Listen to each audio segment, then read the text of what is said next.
10864. Stations your final time cue will be with 15 seconds until airtime. Mark, 15 seconds until airtime.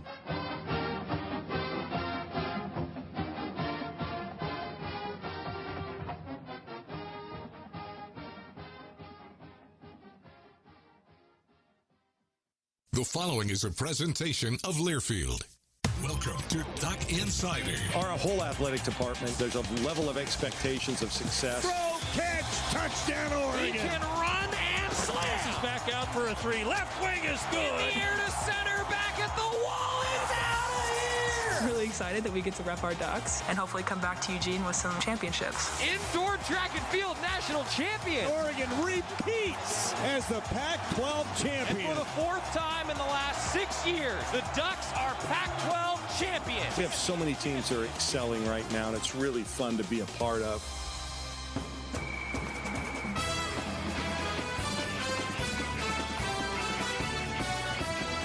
This is Duck Insider on the Oregon Sports Network from Learfield, presented by On Point Community Credit Union. Better banking, local solutions. Live from the Country Financial Studio, here's Joey Mack. Thank you, and welcome to our regular Athletic Director Tuesday. It's great to have them back in studio, everybody. Deputy Athletic Director Eric Roedl is here. We were just talking before we hit go and got rolling that, like, man, it's just nice to not be on Zoom. So, hey, thanks for being here. Appreciate you being here. And how you doing? I mean, how are things?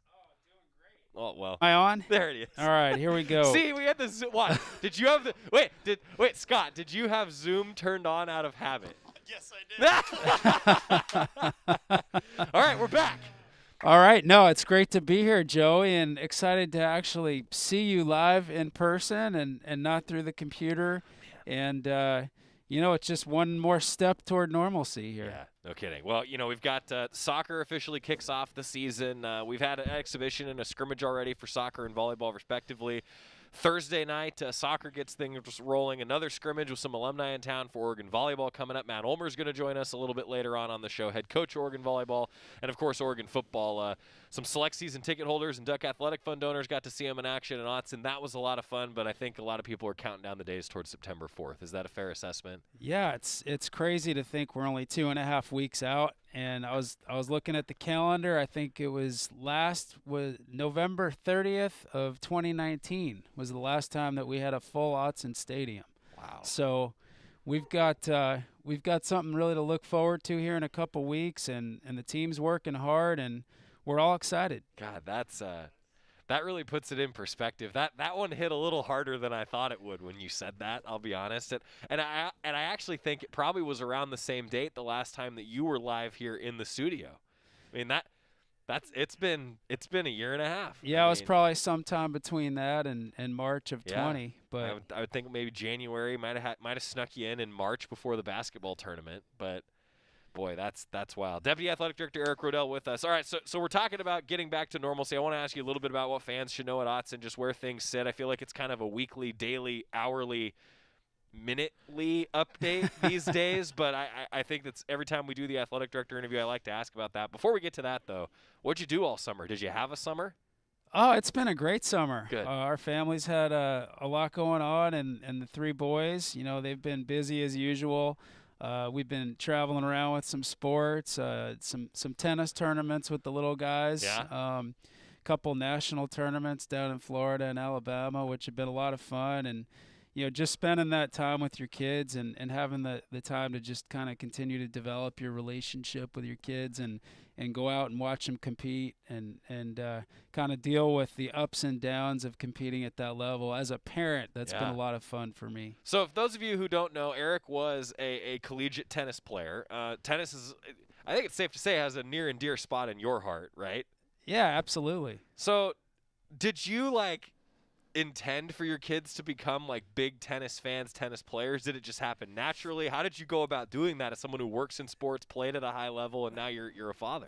It's interesting because I would say no, but I have the things that I'm interested in, sure, and they certainly see me and the things that I'm engaged with. An example, when we first moved here to Eugene, my oldest son EJ was 4, middle one Ryan was 2, and Jake hadn't even been born yet. And about a year after we moved here, I had checked out this little youth hockey program down at the rink, and I grew up playing ice hockey. And we introduced my son EJ to it. He immediately took a liking to it. I didn't push it on him or anything. I love ice hockey. He ended up getting in the intro program, and here we are 8-9 years later, and he's still playing a lot of hockey, loves the sport. There you go. And the other two followed in his footsteps. So I guess in some ways you have some influence on your kids with that, but I never pushed it on them. And then ironically, they've really taken a liking to tennis as well. But if you know my family, and we're lucky, my wife Nicole does an amazing job of shepherding them through all these different activities, but they play, 5-6 different sports. So we try to keep it diverse and interesting, turn the page from one season to the other, and it keeps it fun. So you've really embraced the idea that a lot of strength coaches like Jim Radcliffe would tell you, that it's good to play a lot of sports and not specialize as a kid growing up, right? That's kind of what we've subscribed to. Nice. And, as you get older, you probably dial a little more into what you're interested in, but that's been our summer, Joe. We've been traveling around a bit, having some fun. We visited our family on the East Coast for the first time in a couple of years, and that was fun to get back there and see all of them. We'll probably take a couple days in Central Oregon before the first week of the season. And before the storm. Yeah. And, we'll be right back at it. That's awesome. Deputy Athletic Director Eric Roedl, our guest. All right, so football season, getting ready for a full Autzen Stadium. Open-ended question. Where do we sit right now? How are things trending? What should fans know as we get ready for the opener? Well, we're really excited to welcome our fans back to Autzen Stadium first and foremost, and really celebrate the University of Oregon football. One thing that, was really a bummer that our fans didn't get to experience in person last year was the new video board and sound system. It's an incredible enhancement to Autzen Stadium and to the fan experience. You can see it if you're out on the perimeter of the stadium, or even if you're driving by. But when that thing gets lit up and the sound gets cranked up, it really gets you going. So we're really excited about that, the energy, the atmosphere that we're going to have on September 4th against Fresno. As far as game day and all that, we continue to work really closely with campus, with state and local health officials, to make sure it's a safe environment for our student athletes, for our staff, for all of our fans. And we'll continue to do that up for the next couple of weeks and throughout the year. And, that's going to continue to be somewhat fluid depending on what's happening in our community. And we've got really good people working on that every day. We want to make sure that our fans have the best experience that they possibly can, that they feel safe and comfortable, and we'll continue to communicate on all that. We did put out recently on mobile ticketing and that initiative, which will be really efficient, and that was something that was coming really regardless of what's happened around COVID. But that's just one thing that's changed, and we'll be sending some other things out as we get closer to game day as well. The usual spots: social media, goducks.com, this show. We'll talk about it all the time. And one thing that I wanted to hit on with you, I'm glad you brought up the mobile ticketing, because I've got some questions about that. Even so for example, in my little realm, right, our radio affiliates, all of their tickets that they'll give away to fans and they'll give away to people, and they use, that was a big question. Like, how are we going to do that? And I personally, I will just say, you mentioned that it's going to be more efficient. It was coming anyway. I love it. I'm a huge fan of that flexibility, and just that it's in my pocket with my phone, and I'm probably not going to lose my phone. It's very likely that I will lose a ticket. That's how I feel. I guess it's just good to get used to that now, right? Yeah, it's just, that's where the technology is going. And, we do so much of our day-to-day transactional type things through our devices now. And we're excited to roll that out. And there'll probably be some hiccups here and there along the way, but our staff's going to be really engaged with this and make sure that it's something that's highly functional for our fans. One thing that fans always want to know about, and I know that I ask you this probably every time you come on the show at this point, and that's a football schedule. You guys put together a football schedule that didn't get to come to fruition last year. Now you've got a football schedule this year that we're planning for a full 12 games. How far out are you scheduled now in football? Are you like 30 years out in the future at this point? Because it seems like every time we talk, Eric, it gets further and further out there. Yeah, we haven't done a whole lot on the future football schedule front. One thing that we were excited about doing was with the Ohio State series and not being able to play a full home-and-a-home in 2020 and 2021. We're going to go to Columbus, obviously, this fall, but the opportunity to bring Ohio State back. And the earliest window, unfortunately, to do that other new home-and-home was 2032 and 33. Wow. But we've got Ohio State on the books, and they will be in Autzen Stadium. And, football scheduling is really fluid, as you know, and even when you do have a schedule set, sometimes there's some adjustments that you make. We're always looking at finding the best balance that we can competitively and putting together a schedule that our fans are going to be excited about, that's going to position us well within the national landscape. And we feel really good about where we're at right now, kind of in the short and intermediate term. Yeah, well, that's kind of my next question. And it seems like it's an unfair question for me to even ask you about football scheduling at this point. Because, for example, Rob Mullins, when he was on with us a couple weeks ago, he said that he's never experienced a more fluid time in college athletics. I was going to ask you a little bit about that, but just specifically on the scheduling front, I mean, for all we know, everything could look a lot different in a few years with realignment and everything that goes on. I mean, how do you, as an administrator at an individual school, factor that into your future planning? I mean, just how difficult is it in this landscape right now? Well, certainly you're always monitoring what's going on around you, within your own league and where things might be headed within the Pac-12 and then certainly nationally. What's the college football playoff going to look like in 3 or 5 years? And what's the best strategy in terms of positioning your program to get into that playoff, whatever it looks like? So you're always taking stock of all those things that are going on around you, and you pivot where you need to. But I think that's been the word of the year: fluidity, adaptability, and we'll continue. Right now we play non-conference games, and that may continue for some time, or maybe at some point that's going to change, and then that will have a big impact on how we approach non-conference scheduling. Have you ever seen a more fluid time in college athletics than right now, just with everything going on?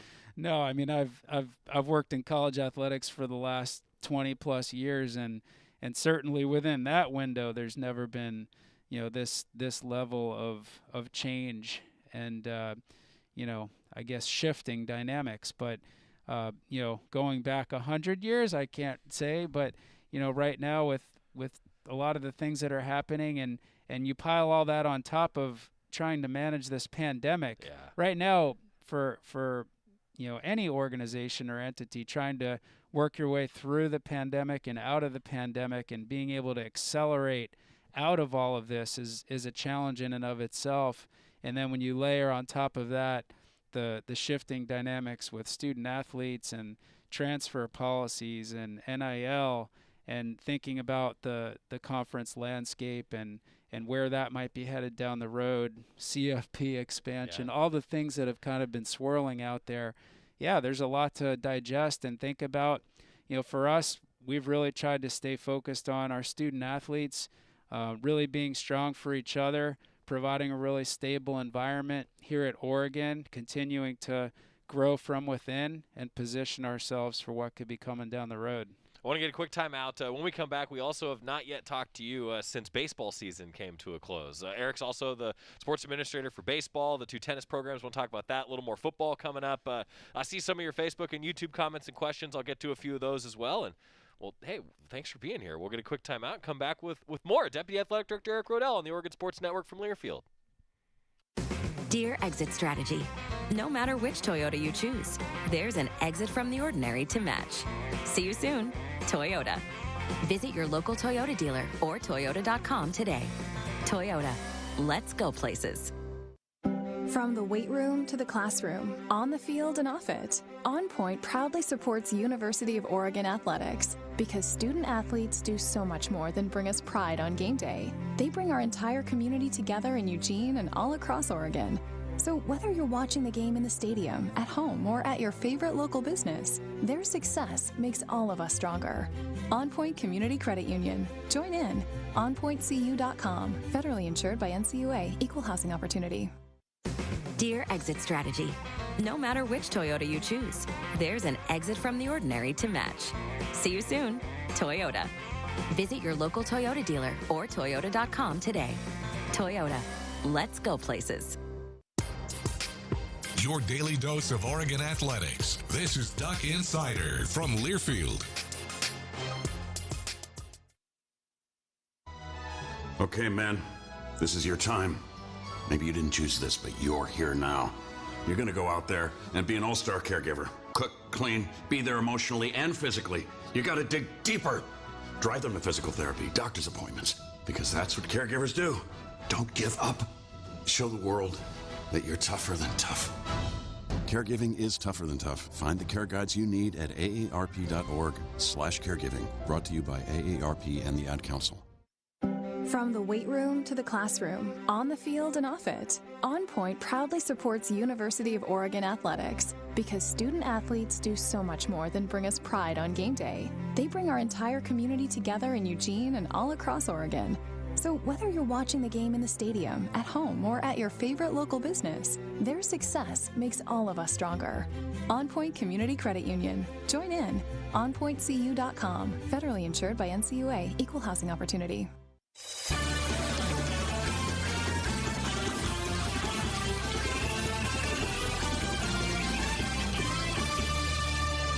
Back on Duck Insider, presented by On Point Community Credit Union. Eric Roedl, Deputy Athletic Director, kind enough to join us in the Country Financial Studio. You know, we were talking just a little bit about all these different things that have gone on in the world and how it's so fluid. You know, we talked also about all these different contingency plans and projections that you guys were doing to try to figure out the best way to handle all these situations.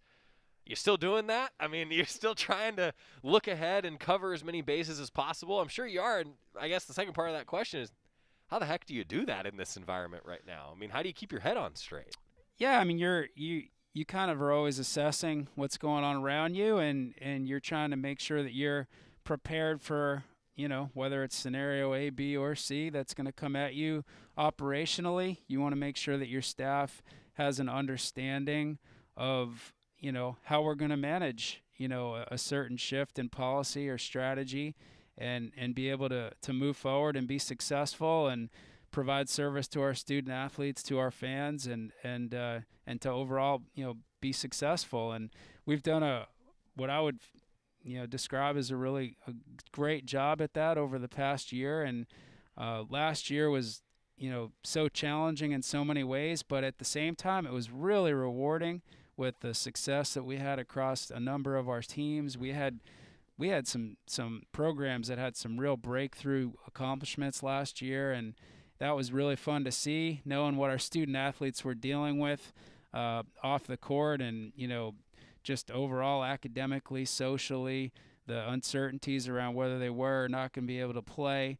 So, you know, we're always trying to make sure that we can find that path to be successful. I'll say this, with all of those different plans and all the different things that you guys have had to do, I'm just glad that that this is even a question that is being asked right now. Garrett wants to know, when is the color schedule coming out for what fans are supposed to wear at Autzen? I am so glad that we're even having that conversation right now. That just feels a little more normal to me. I believe next week, Garrett. Don't quote me on that, but I believe next week is when you can expect that. I think you're right, Joey. That. Yeah. Oh, I think you're right. We're can neither confirm nor deny, but I'm pretty sure, next week is when you're going to see that color schedule, Garrett. Also saw a question coming in about Jeff Quinney. I do want to talk about that, Mike, so stick with us in just a little while. We haven't had you on since baseball season came to a close. Just one, go back in time for us, summarize just the year that was for Oregon baseball, what Coach Wazikowski and the staff were able to do, and just what a ride it was for everybody in that program.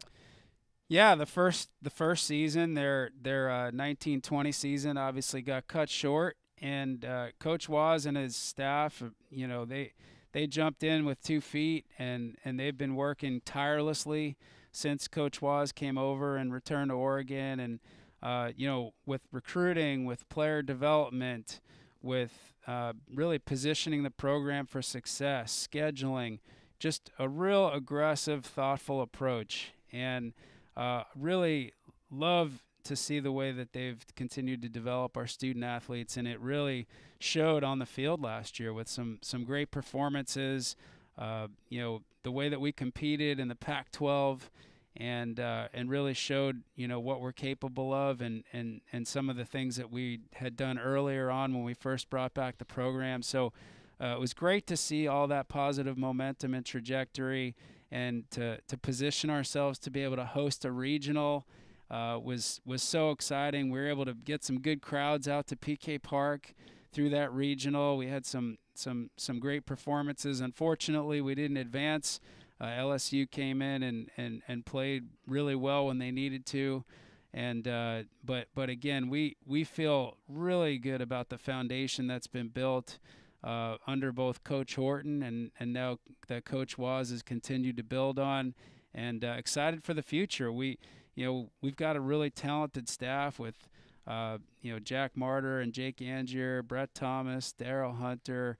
Can go down the list, but we were able to retain all of them, and despite some people really noticing how much success we had. So we're excited to have the whole crew back again for this year. We've got a talented nucleus of players coming back, some great new additions, and I think their aspirations for this program are nothing less than making it to Omaha, and that's exciting. Yeah, it was a lot of fun for me just to be around that team, and I'll just say, I mentioned this on Duck Insider previously, Eric, that Coach Maneri was retiring from LSU, right? Historic career. There's no doubt about it. A Hall of Fame career for collegiate baseball. If you're not familiar, he's won a lot of games. Well, the first thing that he said in his post-game interview was, he said, I don't know if you guys noticed this, but every single staff member and player from Oregon, even on their home field after a tough loss, they went and shook hands with everybody on the LSU team, congratulated them, and Coach Maneri just said, I don't care if you win or lose, that's the kind of stuff that a program needs, and that's the program that's going to go and be successful. I just could not think of a better compliment to summarize the way that Coach Wazikowski leads this program. And for you, that's got to be like, yeah, that's what we like to see, right? No, he absolutely, and the highest priority in that program right now is developing young men and developing leadership and holding them accountable and really educating them on what it takes to be a successful leader.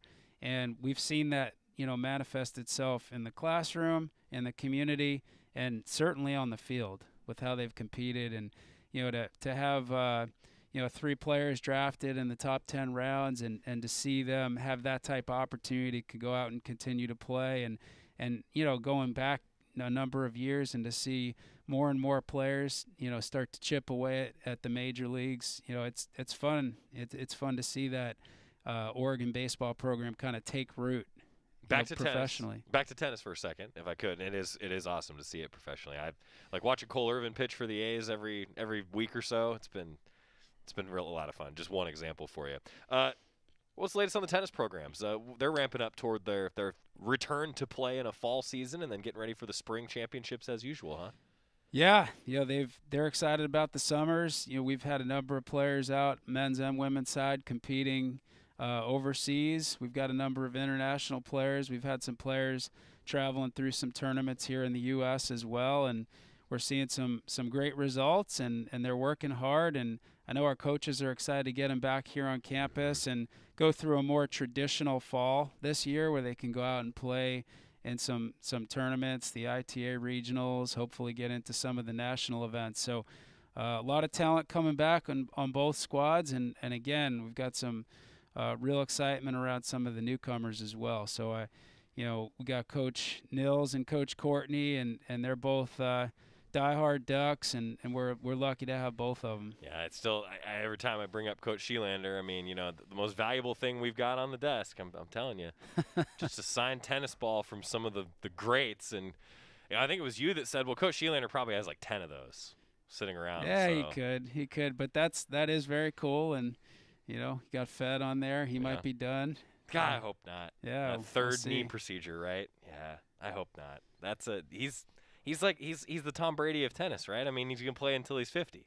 We hope. I mean, if that can be done, then I have hope for when I get to closer to that age. I'm going to feel a lot better. Anything else you want to highlight? What do we miss, Eric? Anything you want fans to know?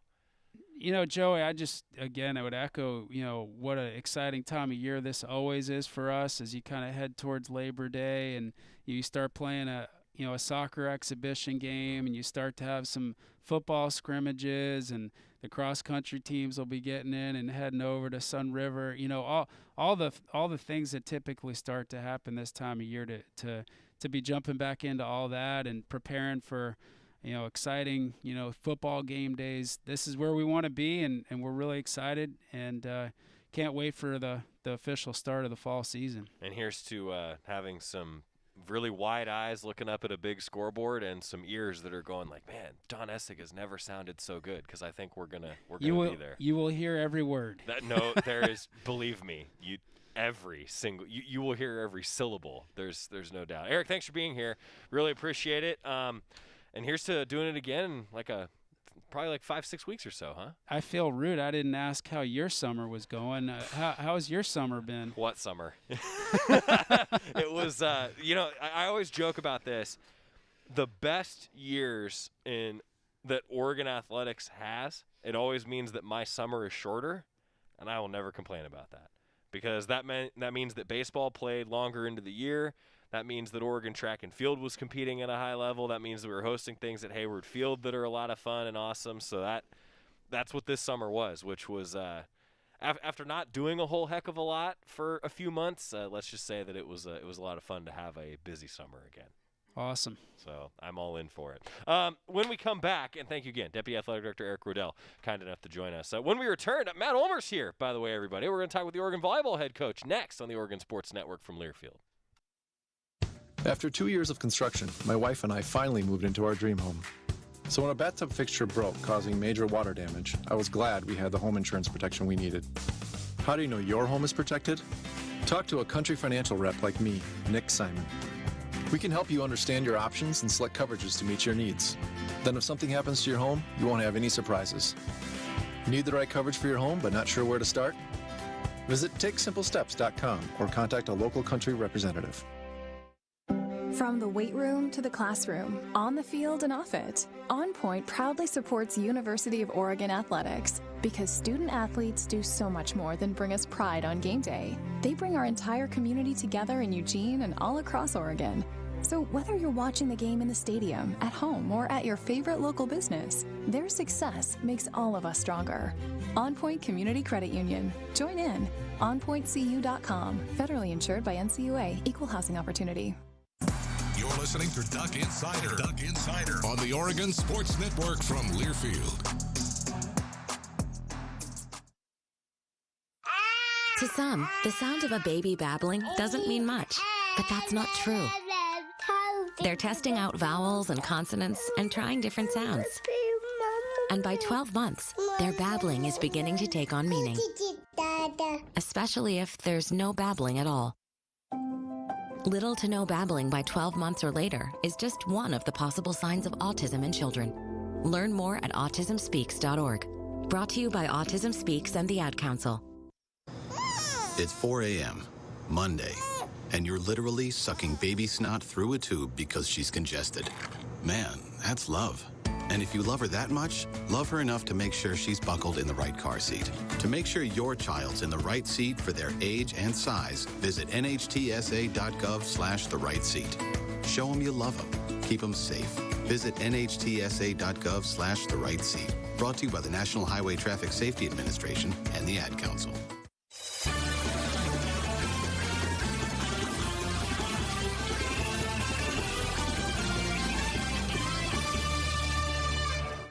Welcome back to Duck Insider, presented by On Point Community Credit Union. Joey Mack here with you inside the Country Financial Studio. Every Tuesday, normally, we get the chance to catch up with Oregon Volleyball head coach Matt Ulmer. Hey, thanks for being here. You good? Thanks for having me. I mean, are you actually, I'm so fired up to be here actually on a Tuesday. So last week, this is why I bring this up. Last week, he was going to come on Tuesday. Ducks were practicing, and it was crazy. And so it was like, no, I can't do Tuesday. But then we led the show off on Wednesday, and it was like the best start to a show that we've ever had. No offense to anybody else who ever has started a show with me, but it was I think a lot of people will take offense to that. Coach Ulmer, though, he just, we all know this. He just brings it, right? He brings it. He stole a cardboard cutout. It's now in his office, and you guys have now played a match. I know it's a scrimmage. It was against yourselves, but that had to be cool to be back in Matthew Knight Arena, have fans cheering for your squad. That happened on Saturday. What was that like? Your cardboard cutout, it is. Wow, that really pivoted right out of that. It's a treasure over at the offices.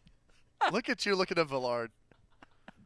Subway, Cafe Sold Wild. I mean, it's like they're in for a treat there. Okay, aren't so they? everybody, if you missed it last week, I had finally found my cardboard cutout that was at Autzen and You're so Matthew happy. Arena and PK and Jane Sanders Stadium, Hayward, all these places, and then Coach Ulmer was like, "I'm stealing this. Like I'm taking this," and he because did. I missed that smile.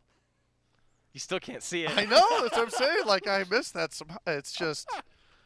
Man, it just makes my day better. You smile with your eyes, though. Yeah, I will. I'm dead serious, though. The day after I took it, I had just set it in my office in my chair. And, it's dark in my office when I come in the next morning. And I jumped. Like, I don't get startled very easy. Like, I went, oh, my. I was like, who is in my office? It was Joey. That was Joey in my chair. I spooked myself with you. In your chair? It was in my chair. Why'd you leave it in your chair? I don't know why I did that because I thought it was funny probably. Like I'm like Joey could be here while Joey's I'm gone. sitting in. So the office is always working, But Okay. it scared me.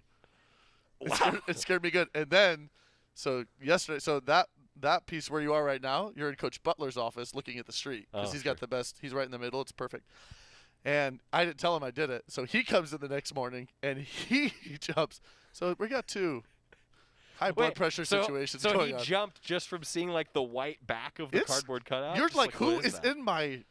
It's dark. So it's like the Twilight Zone type, like you just see a silhouette of a person. Yeah, it's like, who is in my space? Creepy. It is a little creepy. Well, Face for Radio, I'm startled. I mean, I startle people. It's the hair, I think. The hair, yeah, I mean, it was a little different then, for sure. Okay, well, so but now look at that. Hey, look at that smile. Well, right? we were just talking during the break. Oh, I mean, man. so you're going to be moving it around now. Such Am I a going to be happy like? guy. Did you ever have Flat Stanley? Yeah. Like, no. Like, do you know what that is? Yeah. I mean, I feel like this is going to be like our No, version around the department of Flat Stanley. I'm telling you, it'll be in Kelly and Dana's office. They won't know. So I'm just going to be getting pictures of like where did Joey's cutout go, and like I remember doing Flat Stanley as a kid. Like I think man, this could get really creepy. Yeah. Well, I'll make sure I document it.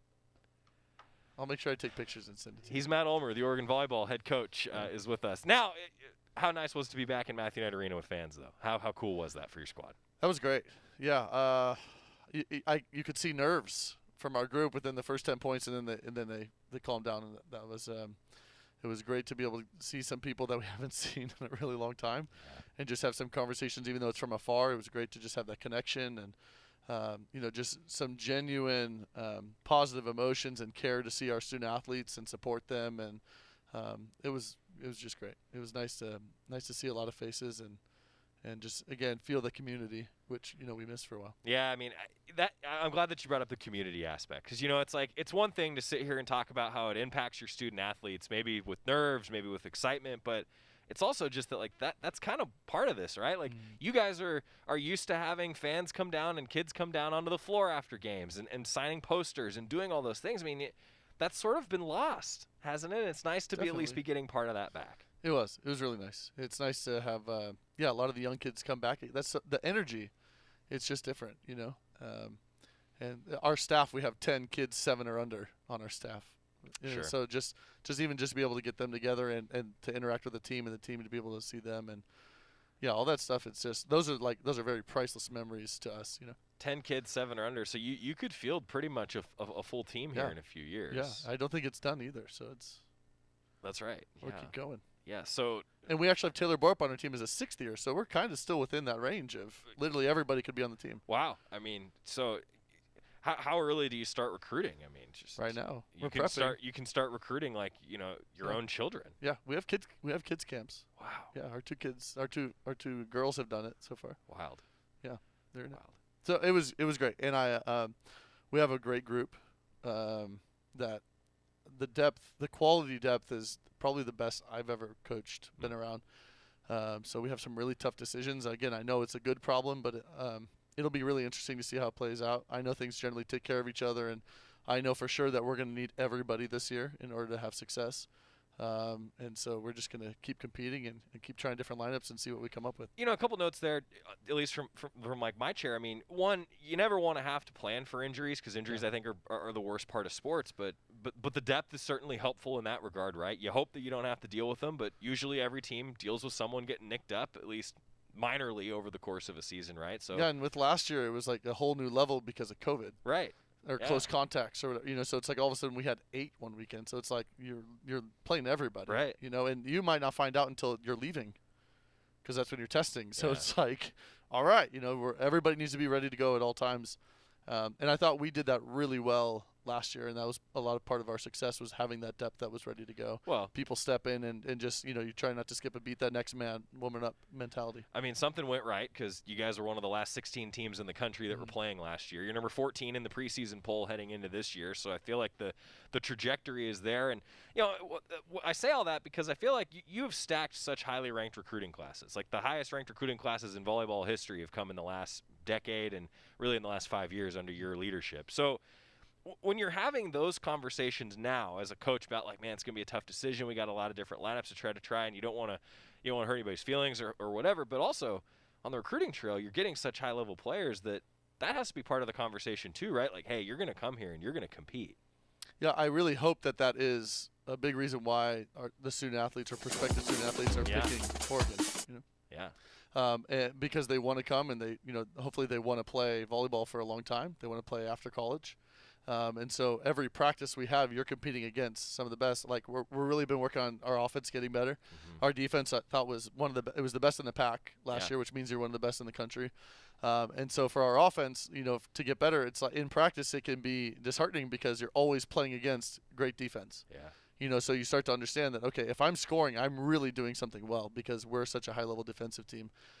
So if you can understand that, and I even had one of our players in video yesterday say that, she's like, I just remind myself, like, okay, that's going to work because it worked against us. And so I think if you're a student athlete, looking to come to Oregon, like that's going to help prepare you for success in the future. Oregon Volleyball head coach Matt Ulmer, our guest. Another scrimmage coming up on Saturday. More details on that with a couple of alumni that are going to be in town, actually. 4 o'clock is the start time at Matthew Knight Arena. More details on GoDucks.com. But before I get to that, I'm kind of curious with the way that you go about finding these lineups. I mean, are you like planning it before you even walk into the gym each day, or is it both? Are you adapting throughout a practice? Like, hey, let's plug this in. Let's try this lineup. Yeah, it's all pre-thought out. A lot of it, I mean, you can go off of numbers, right? Some people like to go off numbers. Some people go off of feel.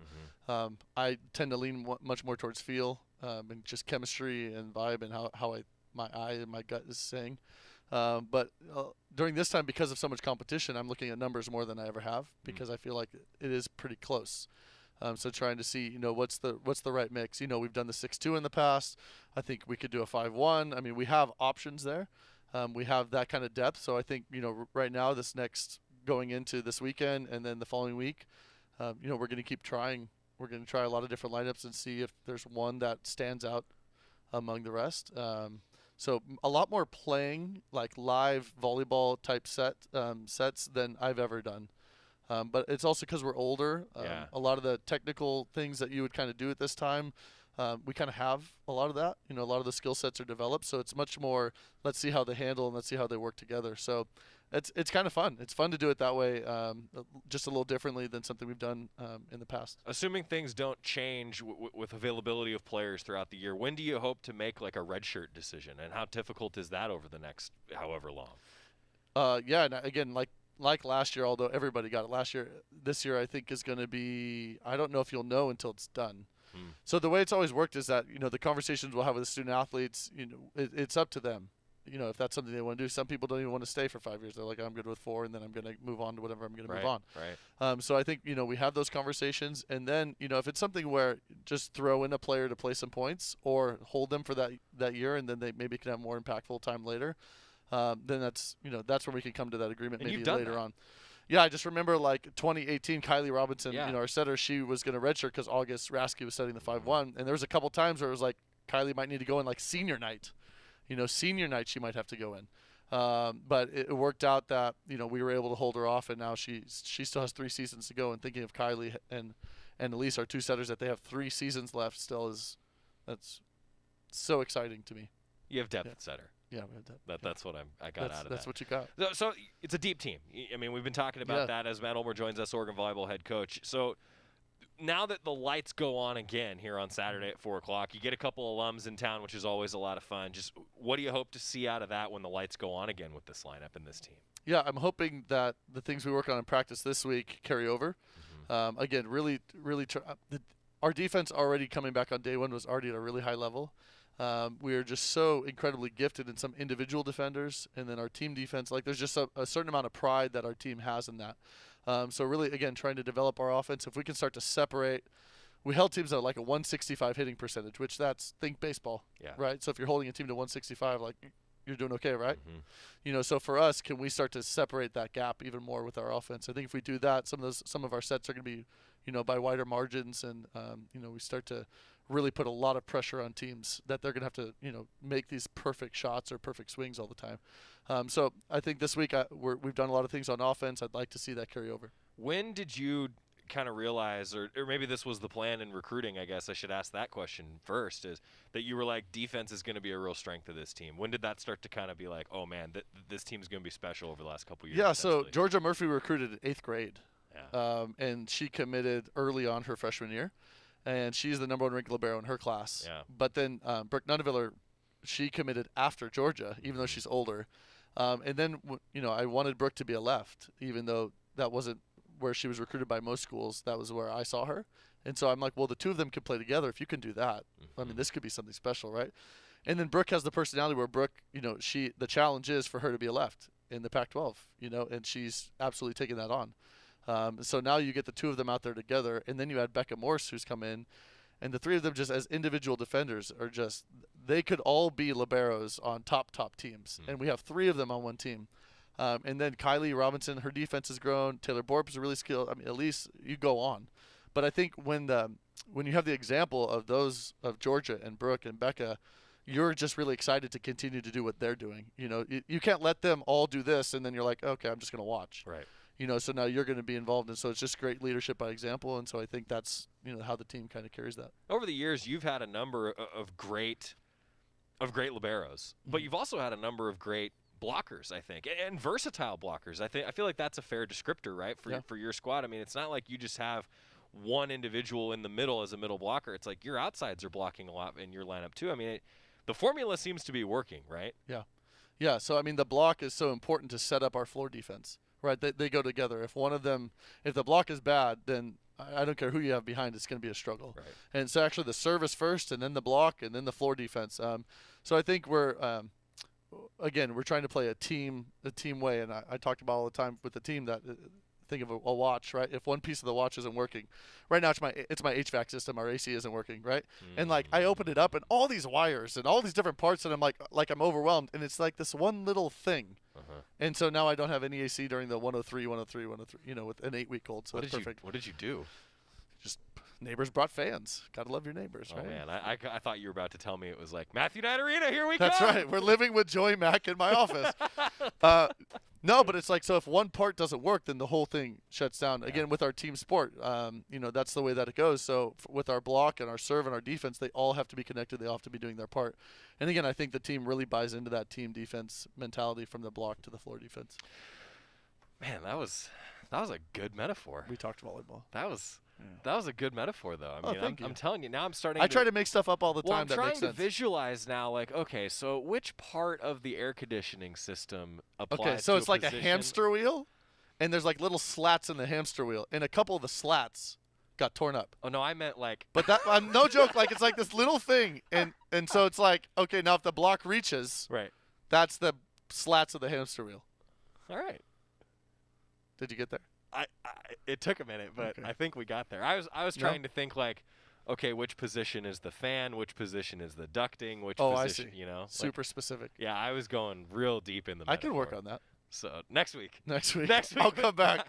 Next week with Matt Ulmer. Yeah. At Matthew Knight Arena, 4 o'clock, scrimmage again for the Ducks. Will be open. Details on GoDucks.com. And there will be some alumni. Who's going to be there? Who's around right now? So Alex Honar, Samik Gill, August Rasky. Oh, nice. A handful have already gone to play pro. And we have a few that are around but are dealing with injuries, so that may or may not. But I think Taylor August and Martine Bettendorf will be around. Cool. And then Ronica Stone just got selected to be in the USA gym with our Olympic coach and play the North Seca Championships or the Pan Am Cup coming up. So I'm sure we'll see her back in the gym here soon. It's a good thing when you're trying to plan an alumni weekend and all of them are playing professionally in their sport, right? It's awesome. Yeah.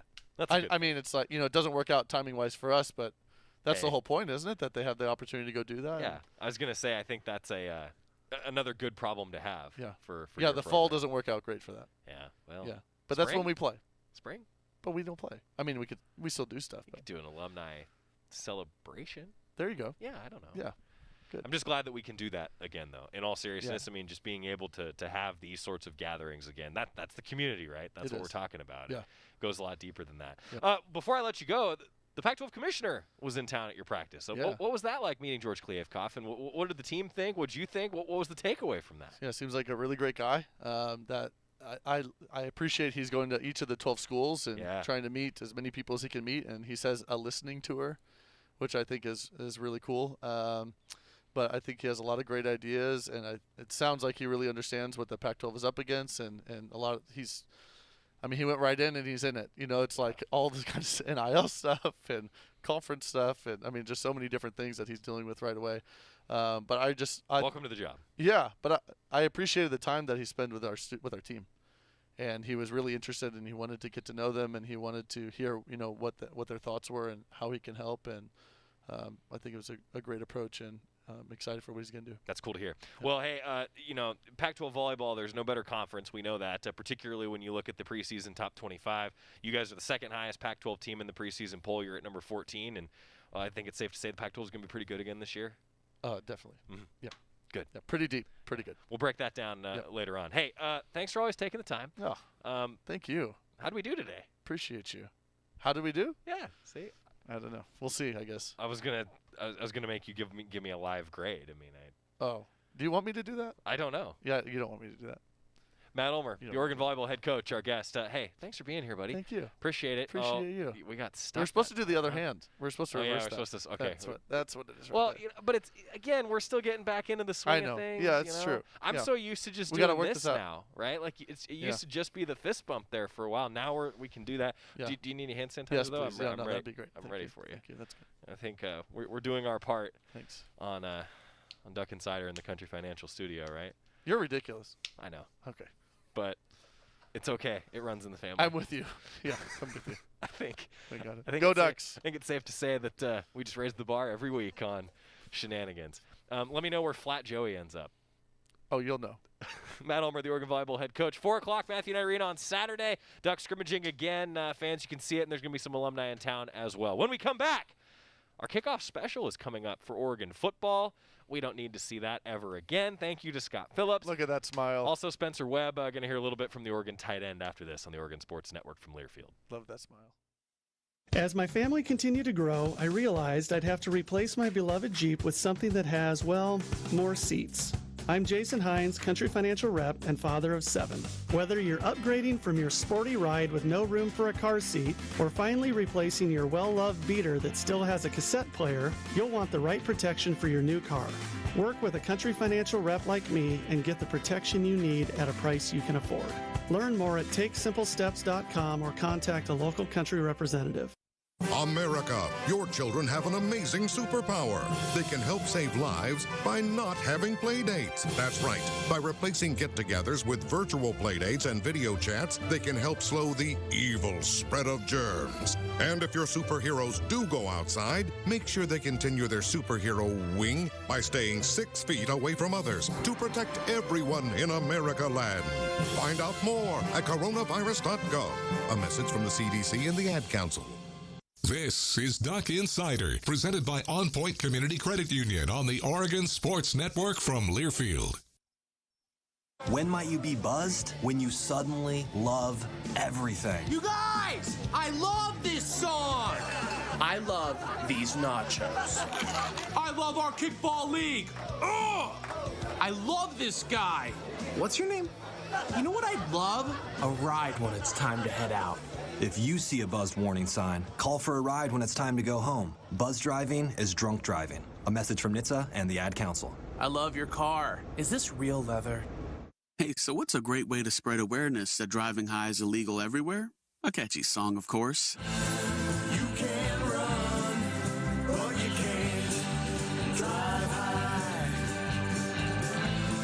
You can run, but you can't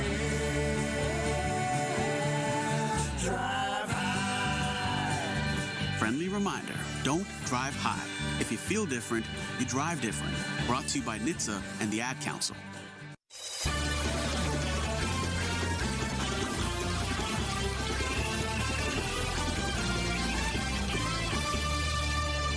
We're back on Nugget Cider, presented by On Point Community Credit Union. My thanks to Matt Ulmer for joining us here inside the Country Financial Studio. Always fun catching up with him. You know, it was cool. Earlier, I got a question on the YouTube stream from Mike. He was asking, hey, how did the Jeff Quinney hire come about? Love the addition to men's golf. Yeah, if you're not familiar, Coach Quinney's a guy who played professionally, was friends with Coach Martin, and my understanding is that's kind of how it came about, is Coach Martin just knew him, and it was like, hey, you want to come coach? And man, what a staff, right, for Oregon men's golf. I love the addition as well. That's pretty darn cool. We're going to hear from Spencer Webb coming up in a moment. First, though, I want to tell you about our Oregon football kickoff special presented by Graduate Hotels.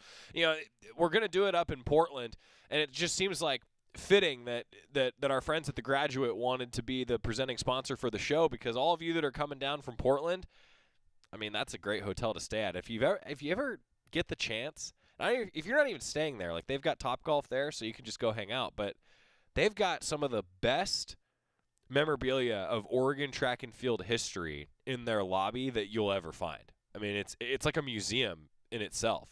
Really awesome hotel. So our friends at the Graduate are helping put on our Oregon football kickoff special, scheduled for next Monday across the Oregon Sports Network. It's going to be a radio-only production, so those of you who are watching Duck Insider, we won't do video for this particular show up in Portland. It's going to be, though, with Coach Cristobal. Dennis Dixon is going to join us on the program. We're looking forward to a full season preview, 7 o'clock on Monday, the Oregon football kickoff special presented by the Graduate. Went a little longer with Coach Ulmer than I anticipated, so a quick timeout. When we come back, we wrap up the show, talking a little bit about the tight end position, because Oregon football, I should have mentioned this earlier, practicing tonight. The reason we don't have any interviews for you today, they're practicing tonight. Talk to you in a second with Spencer Webb on the Oregon Sports Network from Learfield. Hi, welcome to the Spicy Drive-In. May I take your order? Can I get the spicy chicken sandwich, please? The spicy chicken is an excellent choice, sir. And to drink? Whatever's fine. Oh, may I make a beverage pairing recommendation this evening? Sure. If we are feeling especially bold tonight, sir, I would recommend the Mountain Dew with that. It's bravely unrestrained with a very alive aroma that pairs wonderfully with your spicy chicken. It's followed by a hint of zesty citrus flavor. Yeah, that sounds amazing. I'm sure you already know this, sir, but remember to appreciate the nose first by giving the Mountain Dew a little swirl to relieve volatilize it. What? To change the flavor compounds and activate your taste buds to get them fully primed for that chicken sandwich. It's delicious. Now you're getting the hang of it. The muscular flavor charge characteristics of Mountain Dew make for an absolutely epic mouthfeel when paired with spicy cuisine. It is quite on point, sir. Dude, it's a perfect match. Like they were made for each other. So true, so true. When you want to make good food bolder and bold food better, do the Dew. More Duck Insider coming up on the Oregon Sports Network from Learfield. Jill, why don't you tell the class what you did this weekend? Well, my dad and I went in search of some magical minnows and found a zillion of them in the stream from our lookout rock. Then my sister and I escaped from an evil slug king and went back to my super twig fort for safety. Then we told stories till it got dark, and the Big Dipper led us all the way home. Wow. Where were you, Jill? We went to the forest. It's not that far away. Ask your parents to take you and your friends to the forest this week. It's closer than you think. Check out discovertheforest.org. Brought to you by the U.S. Forest Service and the Ad Council. If a natural disaster comes knocking, how prepared is your family? You can't just close the door on earthquakes, floods, or hurricanes and hope they go away. That's why it's important to make a plan now. Ready.gov/plan has the tools and tips you need to prepare your family for an emergency. So if disaster shows up at your doorstep, you'll be ready. Visit ready.gov/plan and make a plan today. Brought to you by FEMA and the Ad Council.